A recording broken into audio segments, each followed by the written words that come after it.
रात का समय था। आसमान में काले बादल घिराए थे। हर तरफ नमी फैली हुई थी और हल्की हल्की ठंडी हवा चल रही थी। पलाशखेड़ा गांव से गोविंद चाचा और मुकुल बैलगाड़ी पर सवार होकर कालीसर की ओर जा रहे थे। इस बार का सफर कुछ खास था क्योंकि कालीसर में मुकुल के नाना के घर उसके मामा की शादी थी। गांव भर में शादी की तैयारियों का शोर गूंज रहा था और मुकुल तो सुबह से ही शादी की बातें करता जा रहा था। उसके चेहरे की चमक और उत्साह साफ छलक रहा था, मानो ये दिन उसी का हो।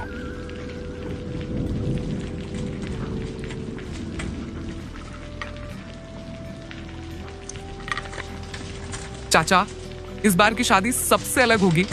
मैंने सुना है कि नाना जी ने पूरे गांव को दावत दी है।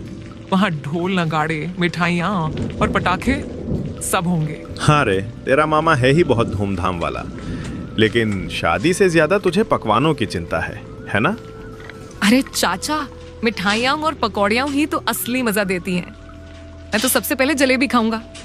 खा लेना, लेकिन ध्यान रखना, रास्ता लंबा है और मौसम बिगड़ता लग रहा है। बादल कुछ ज्यादा ही घिराए हैं। चाचा, आप फिक्र मत करो, मैं हूं ना। हम दोनों मिलकर किसी भी मुसीबत को हरा देंगे। बस यही जज्बा बना रहे बेटा, क्योंकि सफर कभी कभी वैसे नहीं होता जैसा हम सोचते हैं। इतनी ही देर में आसमान से बिजली कड़क उठी और बादलों की गड़गड़ाहट इतनी भयानक थी कि बैल भी सहम कर ठिठक गए। अचानक बारिश तेज हो गई और ठंडी हवाओं ने मानो हड्डियों तक को जमा दिया।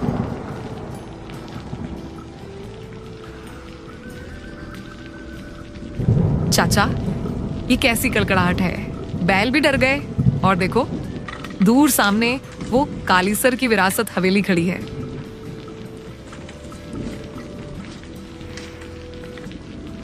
क्या हमें सच में वहीं जाना पड़ेगा? इसकी हालत तो देखो, जैसे बरसों से कोई यहां आया ही ना हो। बेटा, मजबूरी है। बारिश थमने का नाम नहीं ले रही और हवाओं ने तो हड्डियां जमा दी हैं। अगर यही खड़े रहें तो और मुश्किल हो जाएगी। मजबूरी में दोनों ने बैलगाड़ी रोक दी और पास ही खड़ी पुरानी हवेली की ओर बढ़ चले। रास्ते भर सन्नाटा ऐसा था कि सिर्फ बूंदों की टप टप और बैलों की सांसों की आवाज सुनाई दे रही थी, जिससे एक अजीब सी बेचैनी दोनों के दिलों में घर करने लगी थी। जैसे ही हवेली के पास पहुंचे, उसका डरावना रूप सामने आ गया। टूटी फूटी खिड़कियां, उखड़ी हुई दीवारें, काई से भरा आंगन और नमी की सीलन, मानो वर्षों से किसी इंसान ने इसमें कदम तक न रखा हो। लेकिन बारिश इतनी मूसलाधार थी कि हवेली के अंदर जाने के अलावा उनके पास कोई और रास्ता नहीं था। लेकिन चाचा, ये हवेली मुझे कुछ ठीक नहीं लग रही। बड़ा अजीब सन्नाटा है चारों तरफ। डर कैसा, अंदर चलकर थोड़ी देर आसरा ले लेते हैं। सन्नाटा ही तो है और कुछ नहीं। याद रख, डर हमेशा मन के भीतर होता है। चल, बैलों को बांधकर अंदर चलते हैं, वरना ये तूफान हमें यहीं डुबो देगा।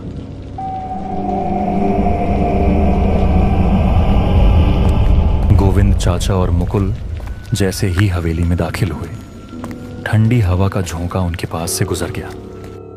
दीवारों पर मकड़ी के जाले लटक रहे थे और खिड़कियों से पानी की बूंदें टपक रही थीं। चारों ओर ऐसा सन्नाटा था कि उनकी अपनी सांसों की आवाज तक साफ सुनाई दे रही थी। हर कोने से सीलन और नमी की बदबू उठ रही थी, मानो हवेली ने अपने भीतर का रहस्य सालों से दबाकर रखा हो।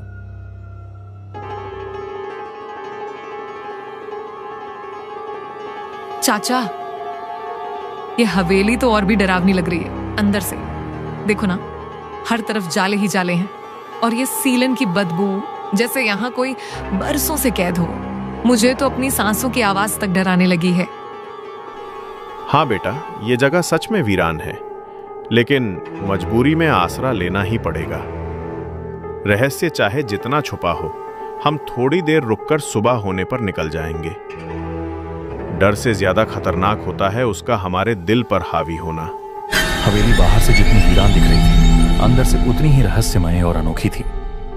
तभी भीतर के एक कमरे से हल्की सी रोशनी झलकी।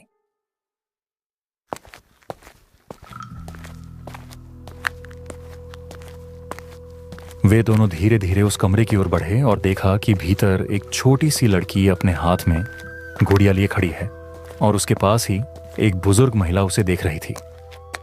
लाल साड़ी पहने उस महिला के चेहरे पर गहरी झुर्रियां थीं और उसकी आंखें मानो किसी छिपे हुए रहस्य को बयान कर रही हों। लड़की चुपचाप गुड़िया के सिर पर हाथ फेर रही थी, मानो किसी अनजानी धुन में खोई हो।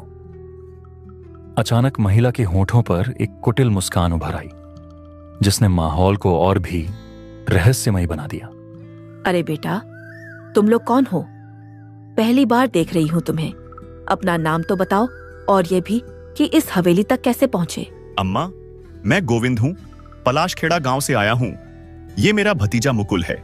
इसके नाना के घर शादी है, उसी में शामिल होने हम कालीसर जा रहे थे। रास्ते में अचानक इतनी तेज बारिश और आंधी आ गई कि मजबूरी में बैलगाड़ी रोकनी पड़ी। हमें कोई और सहारा नहीं मिला तो आपकी हवेली में आसरा लेना पड़ा। हमें उम्मीद नहीं थी कि यहाँ कोई मिलेगा, वरना इस वीरानी में कदम रखने की हिम्मत शायद न कर पाते। डरने की कोई जरूरत नहीं है। यह हवेली भले पुरानी है, पर इसकी दीवारें हर आने जाने वाले की कहानियां संभाल कर रखती हैं। तुम आए हो तो अच्छा लगा। यहाँ आने वाला कोई खाली नहीं लौटता। इस चौखट पर कदम रखने वाला हर मेहमान अपनी एक नई दास्तान लेकर ही वापस जाता है। माँ जी, आप ये कैसी बातें कर रही हैं? ये बच्चा तो मासूम है, इसे डराना ठीक नहीं। मुकुल उस छोटी सी लड़की के पास जाकर बैठ गया और खेल खेल की बातें करने लगा। गोविंद चाचा थककर पास ही पड़े पलंग पर बैठ गए। भैया देखो, ये मेरी गुड़िया रानी है। ये रात में भी मेरी बातें सुनती है और कभी मुझे अकेला नहीं छोड़ती। कभी कभी तो ये खुद मुझसे बातें करती है, लेकिन और कोई इसे सुन नहीं पाता। अगर तुम चाहो तो रानी तुम्हारे साथ भी खेलेगी, मगर याद रखना, ये सिर्फ उन्हीं से दोस्ती करती है जो सच्चे दिल से इसके पास आते हैं। सच? तो फिर मैं ही इसका सबसे अच्छा दोस्त बनूंगा। ये हवेली बड़ी अजीब है भैया। कभी बहुत चुप लगती है और कभी अचानक हंसने लगती है। बेटा, ये हवेली कभी चहल पहल से भरी रहती थी। यहाँ शादियां होती थी, त्योहार मनते थे, हर कोने में रौनक बिखरी रहती थी। मगर वक्त ने सब कुछ बदल दिया। अब ये दीवारें सिर्फ सन्नाटे को सुनती हैं। मैं तो बिल्कुल भी नहीं डरता, चाहे हवेली कितनी भी अंधेरी और सुनसान क्यों ना हो। यही तो राज है बच्चे। कहते हैं इन दीवारों ने वो चीखें सुनी हैं जो कभी बाहर तक नहीं पहुंची। रातों की हंसी कब सिसकियों में बदल गई, कोई नहीं जान पाया। और जो भी बिना डर के इस हवेली में आता है, हवेली उसके दिल के भीतर छुपा डर खुद तलाश लेती है। जब वो डर जाग उठता है तो फिर कोई यहाँ से आसानी से नहीं निकल पाता। अम्मा, अगर हवेली ने सच में इतनी चीखें सुनी है तो फिर यहाँ अब भी कोई क्यों नहीं दिखता? मुझे तो लगता है ये बस पुरानी कहानियां होंगी। मैं डरता नहीं, पर जानना चाहता हूं कि सच क्या है। कहानियां तो हवेली की दीवारों में कैद हैं, और कहानियां कभी खुद नहीं बोलती। वे तो बस उन पर नजर डालती हैं जो सुनने की हिम्मत रखते हैं। गोविंद चाचा ने नजर उठाकर उस बुजुर्ग महिला की आंखों में देखा तो उन्हें साफ लगा कि उस मुस्कान के पीछे कोई गहरा राज छुपा है। कमरे का सन्नाटा उस पल और गहरा हो गया। बाहर मूसलाधार बारिश लगातार बरस रही थी और ठंडी हवाओं की सीटी कानों को चुभ रही थी। धीरे धीरे मुकुल थककर सो गया, मगर गोविंद चाचा की आंखों में नींद नहीं थी। वे देर रात तक जागते रहे, मानो उनका दिल किसी अनहोनी का संकेत दे रहा हो। रात किसी तरह धीरे धीरे कट गई, लेकिन खिड़कियों से आती ठंडी हवा और बारिश की बूंदों की आवाज ने माहौल को और भी रहस्यमय बना रही थी। मुकुल गहरी नींद में था, मगर गोविंद चाचा की आंखों में नींद कहां। वे पूरी रात करवटें बदलते रहे।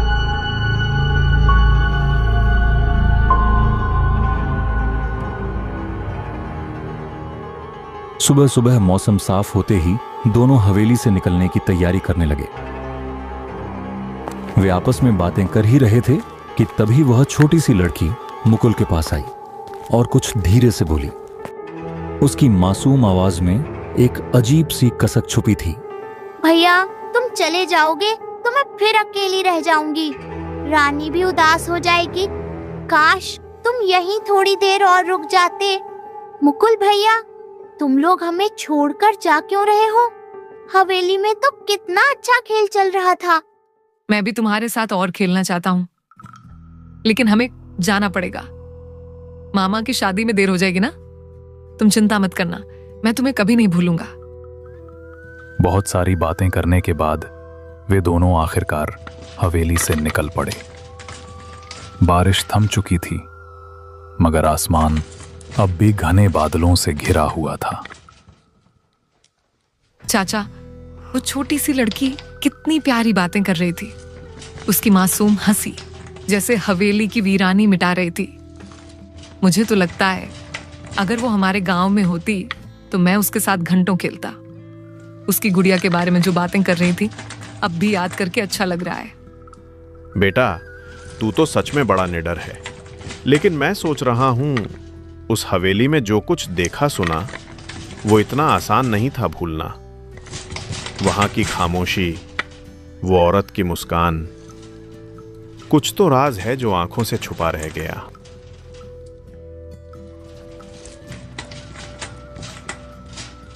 बातें करते करते आखिरकार दोनों कालीसर पहुंच गए। रास्ते में वे एक चाय की टपरी पर रुक गए, जहां गर्म चाय की भाप और पकौड़ियों की खुशबू से माहौल अचानक हल्का और सुकून भरा लगने लगा। पास ही बैठे कुछ गांव वाले धीमी आवाज में आपस में हवेली का जिक्र कर रहे थे, जिससे गोविंद चाचा के मन की बेचैनी और बढ़ गई। तभी चाय वाला उन्हें देखकर बोला, अरे बाबूजी, आप लोग कहां से आ रहे हो? चेहरे थके थके लग रहे हैं, जैसे रात भर नींद ही नहीं मिली। हाँ भाई, मजबूरी थी। कालीसर जाते वक्त बारिश ने रास्ता रोक दिया तो उसी हवेली में ठहरना पड़ा। क्या कहीं उस पुरानी हवेली में तो रात नहीं बिताई? लोग तो वहां पैर रखने से भी डरते हैं। कहते हैं वहां एक बच्ची और उसकी बूढ़ी दादी की आत्माएं भटकती हैं। जिसने भी उस हवेली में रात गुजारी है, उसके साथ कभी न कभी कोई अनहोनी जरूर हुई है। अंदर अजीब सन्नाटा था। हर कोने में कुछ अनकहा छिपा सा महसूस हो रहा था। और अब तुम्हारी बातें सुनकर तो दिल और भी बैठ गया। अगर अपनी जान की सलामती चाहते हो तो सरपंच जी से जरूर मिलना। वही असली राज जानते हैं। हे भगवान, जो कुछ हमने वहां देखा और महसूस किया, कहीं वो सचमुच वही आत्माएं तो नहीं थीं? लगता है हमें तुरंत सरपंच जी से मिलना ही होगा, वरना यह डर हमारे प्राण खा जाएगा। चाय वाले की बातें सुनकर गोविंद चाचा का दिल बैठ गया। मुकुल की हंसी भी धीरे धीरे थम गई। हवेली में बीती हुई सारी बातें, छोटी सी लड़की की मासूम मुस्कान और बुद्धि अम्मा की रहस्यमयी आंखें, सब एक एक कर उनकी आंखों के सामने घूमने लगीं। बैलगाड़ी अब सीधे सरपंच जी के घर की तरफ मुड़ गई और कुछ ही देर में वे सरपंच जी के घर के बाहर पहुंच गए। वहां पहुंचकर उन्होंने दस्तक दी तो तेज नजर वाले एक बुजुर्ग घर के बाहर आए। तुम दोनों ने सच में उस हवेली में रात गुजारी है? अरे, वो जगह तो बरसों से शापित है। कहते हैं वहां जो बच्ची और उसकी बूढ़ी अम्मा दिखाई देती हैं, वे इंसान नहीं, आत्माएं हैं। उन्होंने बहुत पहले उस हवेली में अपनी जान गंवाई थी और तब से हर आने जाने वाले को अपने साथ बांध लेती हैं। जो भी उस हवेली में एक रात गुजार लेता है, वह कभी दूसरे दिन का सूरज नहीं देख पाता। उन आत्माओं की पकड़ से कोई बच नहीं पाता। और अब जब तुम दोनों वहां ठहर आए हो, तो यकीन मानो वे आत्माएं तुम्हें इतनी आसानी से नहीं छोड़ेंगी। सरपंच जी, वो छोटी सी लड़की तो हंस रही थी, खेल रही थी, जैसे बिल्कुल मेरी दोस्त बन गई हो। लेकिन अगर वो आत्मा थी तो क्या उसका भी कोई अधूरा राज्य है? क्या वो मुझे अपने साथ ले जाना चाहती थी? सरपंच जी, हम तो मजबूरी में वहां ठहर गए थे और आपकी बातों से तो यह लग रहा है कि ये आत्माएं हमें सचमुच नहीं छोड़ेंगी। तो बताइए, हम अपनी और इस बच्चे की रक्षा कैसे करें? शाम ढल चुकी थी आसमान पर घने बादल छाए हुए थे और हवाओं में अजीब सी गंध थी, जैसे बरसों पुराने धुएं की। बाहर गलियों में भी एक सन्नाटा पसरा था, मानो पूरा गांव किसी राज को छुपाकर खामोश बैठा हो। मुकुल ने पहली बार महसूस किया कि कालीसर की रौनक अचानक कहीं गुम हो गई है। सरपंच जी ने गोविंद चाचा और मुकुल को अपने घर के अंदर एक बड़े से कमरे में बैठा दिया। लेकिन जैसे ही रात गहरी हुई, अजीब अजीब सी घटनाएं होने लगी। पहले तो खिड़कियों पर दस्तक सुनाई दी और फिर दरवाजा अपने आप चरमराकर खुलने लगा। हवा का एक तेज झोंका कमरे के अंदर घुसा और पल भर में दी की लौ बुझ गई। तभी कमरे के कोने से वही खिलखिलाहट गूंजी, ठीक वही हंसी जो पिछली रात हवेली में सुनाई दी थी। मुकुल और गोविंद चाचा का मानो डर से खून ही जम गया हो। अचानक कमरे की दीवार पर परछाइयां उभर आईं।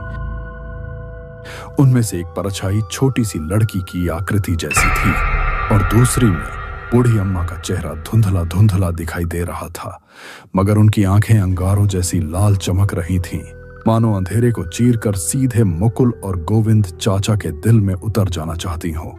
मुकुल भैया, तुमने तो कहा था कि तुम मेरे दोस्त बनोगे, फिर अब क्यों डर रहे हो? कहा था ना, जो भी इस हवेली की दहलीज पार करता है वह हमारा हो जाता है। अब चाहे तुम भागो या छिपो, हम तुम्हें छोड़ने वाले नहीं। तुम्हारा डर ही तुम्हारी कैद बनेगा। चाचा, वो देखो, वही लड़की है और उसके साथ अम्मा भी। लेकिन उनकी आंखें इतनी लाल क्यों हैं? मुझे तो ऐसा लग रहा है जैसे वो हमें अपने पास बुला रही हैं। हे राम, ये तो वही हंसी है जो हवेली में सुनी थी। मुकुल बेटा, पास रह। ये परछाइयां अब यहीं क्यों आ रही हैं? कहीं ये सचमुच हमारा पीछा तो नहीं कर रही? तभी सरपंच जी ने गांव के महान तपस्वी अग्निदेव महाराज को बुलाया। अग्निदेव महाराज, जो अपनी कठोर साधना और गहन तपस्या के लिए दूर दूर तक प्रसिद्ध थे, उनके आगमन मात्र से ही लोगों के मन में श्रद्धा और साहस भर जाता था। तपस्वी आते ही हाथ में जलता हुआ दीपक उठाकर तेज आवाज में मंत्र पढ़ने लगे। उनकी गूंज से पूरी हवेली कांपने लगी। कुछ ही देर में वह परछाइयां दर्द भरी चीख के साथ गायब हो गई और छोटी लड़की व बूढ़ी अम्मा का चेहरा धुंधले धुएं की तरह हवा में विलीन हो गया। अग्निदेव महाराज ने गहरी सांस लेते हुए कहा, अब ये आत्माएं कभी किसी को नुकसान नहीं पहुंचाएंगी। इन्हें शांति मिल चुकी है। ये आत्माएं उस हवेली से बंधी हुई हैं। अधूरी इच्छाओं और अधूरे कर्मों ने इन्हें शांति नहीं लेने दी। उन्होंने आगे बताया कि जो भी इस हवेली में कदम रखता है, उसकी जीवन ऊर्जा को ये आत्माएं अपने साथ बांध लेना चाहती हैं, ताकि अपने खालीपन को भर सकें। कि यह सुनकर मुकुल और गोविंद चाचा की जान में जान आई और अगली सुबह वे सुरक्षित गांव लौट आए, जहां शादी की खुशियां फिर से हंसी खुशी में रंग भरने लगीं।